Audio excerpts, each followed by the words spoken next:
सभी जीव अपनी अव्यक्त सत्ता को वर्तमान शरीर व इसके क्रियाकलापों के माध्यम से अभिव्यक्त करते हैं। वस्तुतः इस अव्यक्त स्तर पर अनेक प्रकार के अंतर्नोद, प्रणोदन अर्थात ड्राइव्स और आवेग अर्थात इम्पल्सेस निरंतर उठते रहते हैं। ये आवेग, अंतर्नोद और प्रणोदन हमारे अंदर, जीवों के अंदर अनेक प्रकार की इच्छाएं उत्पन्न करते हैं, जिनको तृप्त करके, जिनको एक्चुअलाइज करके जीव संतुष्टि को प्राप्त करता है। वस्तुतः इन्हीं अंतर्नोदों, प्रणोदनों और आवेगों के माध्यम से जीवों का यह अव्यक्त स्वरूप, हमारा आपका यह अव्यक्त स्तर, जो अभी तक यथार्थ जगत अर्थात इस शरीर वाले और बाह्य जगत से अपरिचित था, अनअवेयर था, इससे परे था, जो तरंग रूप में अंदर ही विद्यमान था, अब वो बाह्य जगत में आना चाहता है। इन आवेगों, अंतर्नोदों, प्रणोदनों और इच्छाओं के रूप में इनकी तृप्ति करना ही उसका एक्चुअलाइजेशन है और इस प्रकार से उसका बाहर आना ही उसकी अभिव्यक्ति है। अनेक प्रकार की इच्छाएं जब तृप्ति के लिए आगे बढ़ती हैं तो वो हमारे अंदर दो अन्य द्वारों से होकर गुजरती हैं। वो यह मानव व्यक्तित्व के दो अन्य स्तर हैं। इनमें से प्रथम द्वार है व्यक्तिगत कारकों का। हमारा यह व्यक्त स्वरूप जो तरंग रूप में था, जैसे ही वह जन्म लेता है, उसके माता पिता के डीएनए और आरएनए का मिला जुला रूप उस पर इम्पोज हो जाता है। ध्यान रहे कि माता पिता का इस दुनिया में अपना एक धर्म था, जाति थी, समुदाय था। वो सब का सब जन्म लेते ही इस जीव पर इम्पोज हो जाता है। उसका रूप, रंग, जाति, वर्ण, सारी व्यवस्थाएं सामाजिक और उस देश की उसके ऊपर इम्पोज हो जाती। इसके अतिरिक्त वो अपने वातावरण से, अपने इन्वायरमेंट से, अपने इन्वायरमेंट में अन्य व्यक्तियों से, परिवार में, समाज में जब इंटरेक्ट करता है तो वहाँ से भी कुछ सेट ऑफ प्रिंसिपल्स, बिलीव्स, पास्चुलेट्स, मान्यताएं एकत्र करता है। यह भी उसमें योगदान कर देती हैं, अर्थात जो जन्मजात ट्रेड्स मिले और जो उसने अर्जित किया अपने वातावरण से, वह सब उसका एक जमीर बनाती हैं, उसकी पहचान बनाती हैं, उसका ईगो बनाती हैं। वही प्रथम द्वार है और जो इच्छाएं इस ईगो के द्वारा अनुमोदित होती हैं उसी पर वो आगे कार्य कर पाता है, अन्यथा वो वहीं से सप्रेस और दबा दी जाती हैं। इच्छाएं जो हमारे अभिव्यक्ति की दूत हैं, जिनको प्रथम द्वार से अनुमोदन मिल गया, सपोर्ट मिल गया, अब वो द्वितीय द्वार पर पहुंचती हैं।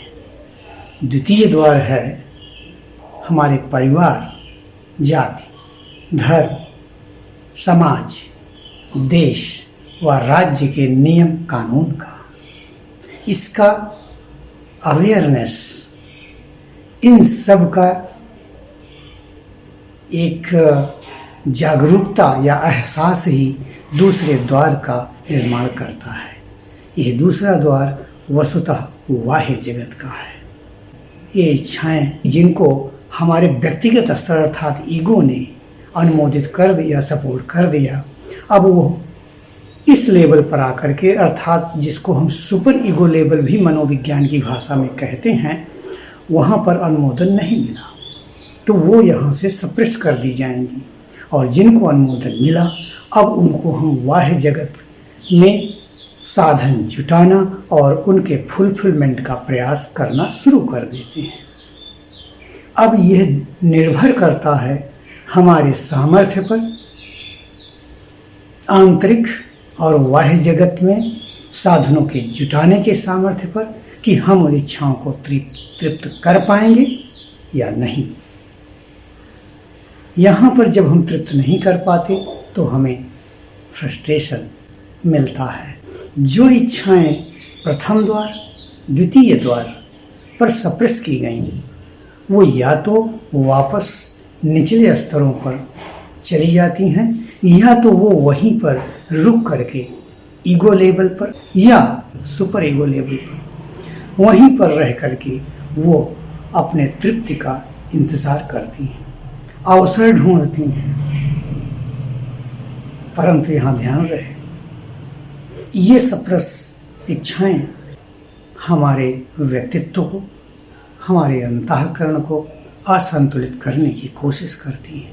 यह नेगेटिव फोर्स का काम करती है और इस प्रकार से वो हमारे मार्ग में बाधा बनकर खड़ी होती हैं। हमारे अंदर सेंस ऑफ फ्यूटिलिटी, डिस्करेजमेंट को जन्म देती हैं। दूसरी तरफ जो इच्छाएं फुलफिल हो गई वो हमारे अंदर कृतकृत्यता का बोध, सेंस ऑफ फुलफिलमेंट देती हैं, जिससे हम बाह्य जगत में ज़्यादा स्वीकार्य और ज़्यादा खुश, उमंगित और प्रसन्नचित्त रहते हैं।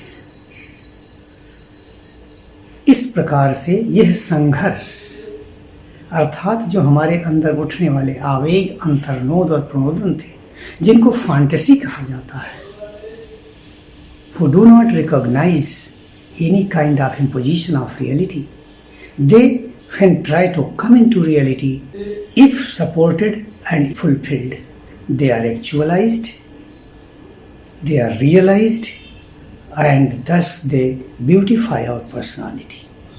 And if they are suppressed, they become negative force, and they always try to press us to go against these rules and regulations and the set of principles that we accept at our personal level. जमीर को इसको allow नहीं करता है, उसको भी वो fulfil करने के लिए हमेशा एक प्रेशर क्रिएट करते हैं और इस प्रकार से हमारे स्वभाव को असंतुलित करने लगते हैं। फैंटेसी जब रियलिटी के लेवल पर आना चाहते हैं लेकिन रियलिटी उनको सपोर्ट नहीं करती है, फिर भी वो रियलिटी पर आने की कोशिश करती हैं। यही संघर्ष हर व्यक्ति में हर समय निरंतर चलता रहता है।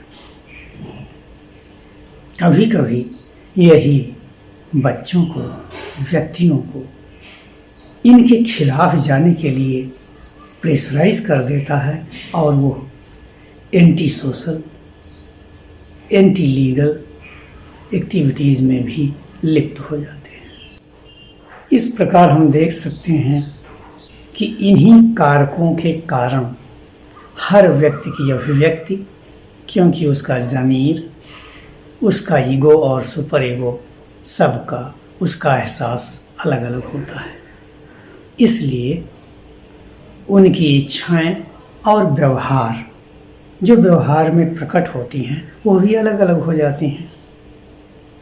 साथ ही अमाउंट ऑफ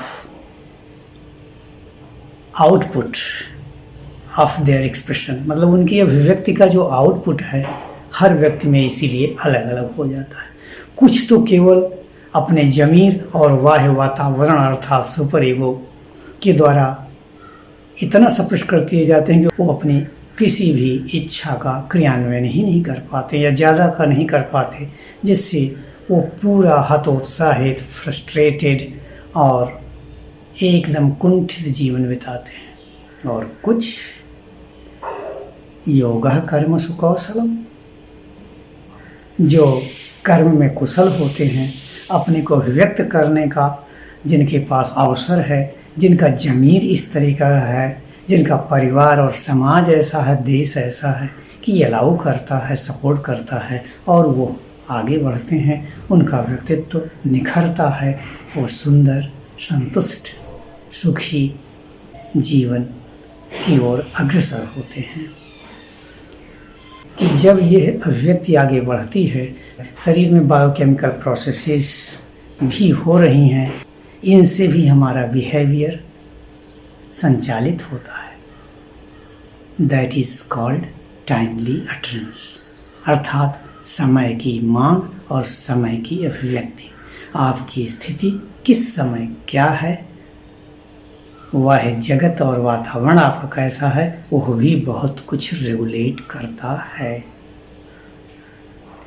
कुल मिलाकर के 2-4 कॉमन ट्रेड्स अवश्य देखे गए हैं इस प्रोसेस के अलॉन्ग जो भी डेवलपमेंट हो रहा है, जिसमें हैं adolescent fantasising, hero worship, domination and way of the realisation of beauty, सौंदर्यानुभूति की भावना और प्रभुत्व की भावना। दूसरी तरफ